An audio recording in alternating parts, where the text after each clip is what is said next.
আবারও আসলাম আমরা সেই সুপরিচিত জাহিদ খানের বাসায়। আপনারা সবাই জানেন, চিনেন। তো খুব নাম তার বাংলাদেশে। তো দেরি না করে আমরা যাচ্ছি তাকে। ক্যামেরাম্যান চলেন। আসসালামু আলাইকুম। ওয়ালাইকুম আসসালাম। তো কেমন আছেন? আলহামদুলিল্লাহ ভালো। তো আপনার বিষয়ে অনেক কিছু জানলাম, শুনলাম। তো এগুলো কি আসলে সত্য? হ্যাঁ, এগুলা সবাই সত্য। আর আমার বিষয়ে যা জানছেন এগুলা কোনো কিছু ভুল না, সবকিছু সত্য। তো আপনি শুনলাম অনেকে নাকি আপনি ব্র্যান্ডের জিনিস পরেন। তো ব্র্যান্ডের কোনটা, কোন ব্র্যান্ড, দাম কত, কোন কোম্পানির, মানে কোন দেশ থেকে আইছে যদি বলেন তো ভালো হয়। না, আমি বুঝি না। সব সাংবাদিক আইসা শুধু খালি এই কথাই জিজ্ঞাসা যে জায়েদ খান কি পরে, কোন ব্র্যান্ডের পরে, দাম কত পোশাকের, এগুলা কি ঠিক? না না, একজন নামি দামি ব্যক্তি এরকম সমালোচনা হবে, এটা স্বাভাবিক। তো আপনি অনেকে চিনে আপনারা, এটা বলা স্বাভাবিক ব্যাপার, এটা কোনো ব্যাপার নেই। তো আপনি যদি আমাদের মাঝে বলেন, সবাই জানে, ভালো হয় আর কি। হ্যাঁ, ঠিক আছে। এটা আমার উগান্ডা থেকে দিয়েছে প্রেসিডেন্ট। আমি বিশ্বাস করি না। উগান্ডার প্রেসিডেন্ট? হ্যাঁ, তো আপনার জুতাটা কোন ব্র্যান্ডের? এটা হচ্ছে রোলেক্স। Rolex company. তো এটা তো আমরা জীবনে স্বপ্ন দেখি না। তো আপনি একটা ভালো একটা বিষয় শুনলাম, আপনি নাকি বি কেয়ারফুল হবে ডিগবাজি দিয়ে মেয়েদের দরজা ভেঙে ভিতরে ঢুকেন। এটা কি আসলে সত্য নাকি মিথ্যা? হ্যাঁ, খুবই সাবধান। দরজা খোলা রাখেন না। অনেক সময় দরজা ডিগবাজি দিয়ে ভিতরে ঢুকতে পারে, রুমের ভিতরে। তো আপনারা জানলেন, অনেকে বুঝলেন যে ডিগবাজি দিয়ে নাকি সে দরজা ভেঙে ঢুকতে পারে। তো আমি বাংলাদেশের মেয়েদেরকে বলছি, আপনারা দরজা খোলা রাখবেন না। হয়তো দরজার লগে চেয়ার ঢেকে দিয়ে রাখবেন, কিন্তু দরজা খোলা রাখবেন না। অনেক সময় আমাদের জাহিদ খানকে দেখতে পাচ্ছেন, তো জাহিদ খান অনেক সময় ঢুকতেও পারে।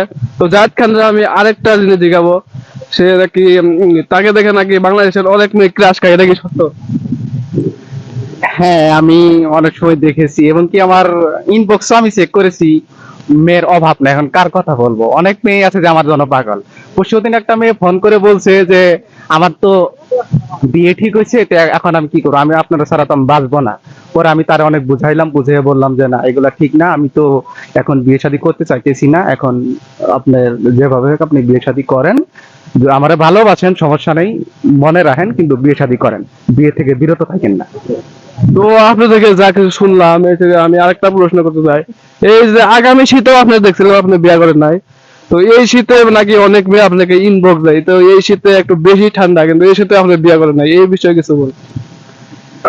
এই বিষয়ে আসলে আমি কিছু এখন বলতে চাইতেছি না, কারণ আমি যাই বলি তাই ভাইরাল, কিছু বললেই ভাইরাল। তো এই বিষয়ে আমি মানে এখন মানে কিছু বলতে চাইতেছি না। তাহেরের মতো হয়ে গেছে আর কি। হ্যাঁ। তো আর কিছু বলা নাই। আরেকটা জিজ্ঞেস করতে পারি, আপনি নাকি আপনি ভালোভাবে ডিগবাজি দিতে পারেন? যদি একটু ডিগবাজিটা দেখাইতেন তাহলে দর্শকরা একটু আনন্দিত হইতো আর কি। আচ্ছা, ঠিক আছে, আপনি যেহেতু এত রিকোয়েস্ট করতেছেন, আমি দেখাইতেছি, তবে সাবধান, কারো দরজা খুলে রাখেন না। আচ্ছা, ওটা আমি বলে দিচ্ছি। আচ্ছা, বাংলাদেশের মেয়েরা সবাই সাবধান। আমাদের জায়েদ খান সুজন একটা দামি দামি ব্যক্তি, সে একদম ডিগবাজি দিবে।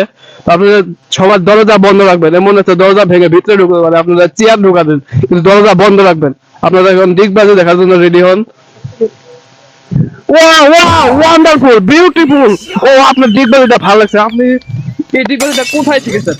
আমি মূলত এই ডিগবাজি দিয়েছি এই সাউথ আফ্রিকা থেকে। সাউথ আফ্রিকা ওই গুয়াহাতে গিয়ে যাওয়ার সময় পরে ওই জায়গা থেকে ডিগবাজি দিয়েছিলাম, ওই জায়গা থেকে আগে মূলত শিখা।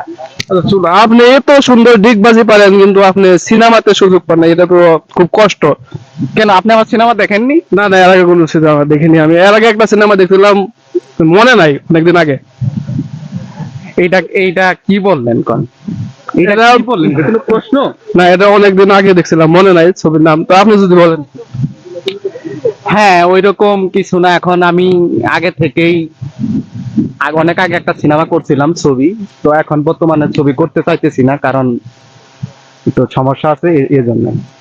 শুনলাম বাংলাদেশের ক্যামেরাতে নাকি আপনার ডিগবাজি যে শুটটা হয়, শুটটা নাকি ক্যামেরাতে আরে না।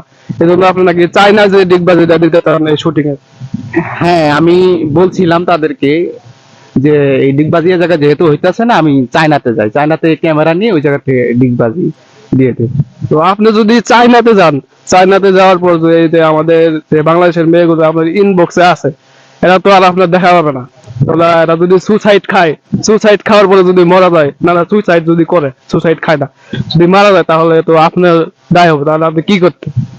আমি বাংলাদেশের প্রত্যেকটা মেয়েরই বলি, এই আমার জন্য, জাহেদ খানের জন্য আপনারা কেউ বসে থাকেন না। আপনারা যার যেভাবে ব্যক্তিগত আছে আপনারা সেটেল হয়ে যান, জাহেদ খানের জন্য বসে থাকেন। তো দর্শক, আমরা তখন কথা বললাম বাংলাদেশের সুনামধন্য ব্যক্তি মোহাম্মদ জায়েদ খান, তাকে ট্রোল করে বলা হয় জায়েদ খান, এটা কোনো বিষয় না। তো বিষয় হচ্ছে আমরা এখন বিদায় নিব, সন্ধ্যার টাইম, অনেক দূর থেকে আইছি জায়েদ খানের সাথে দেখা করতে।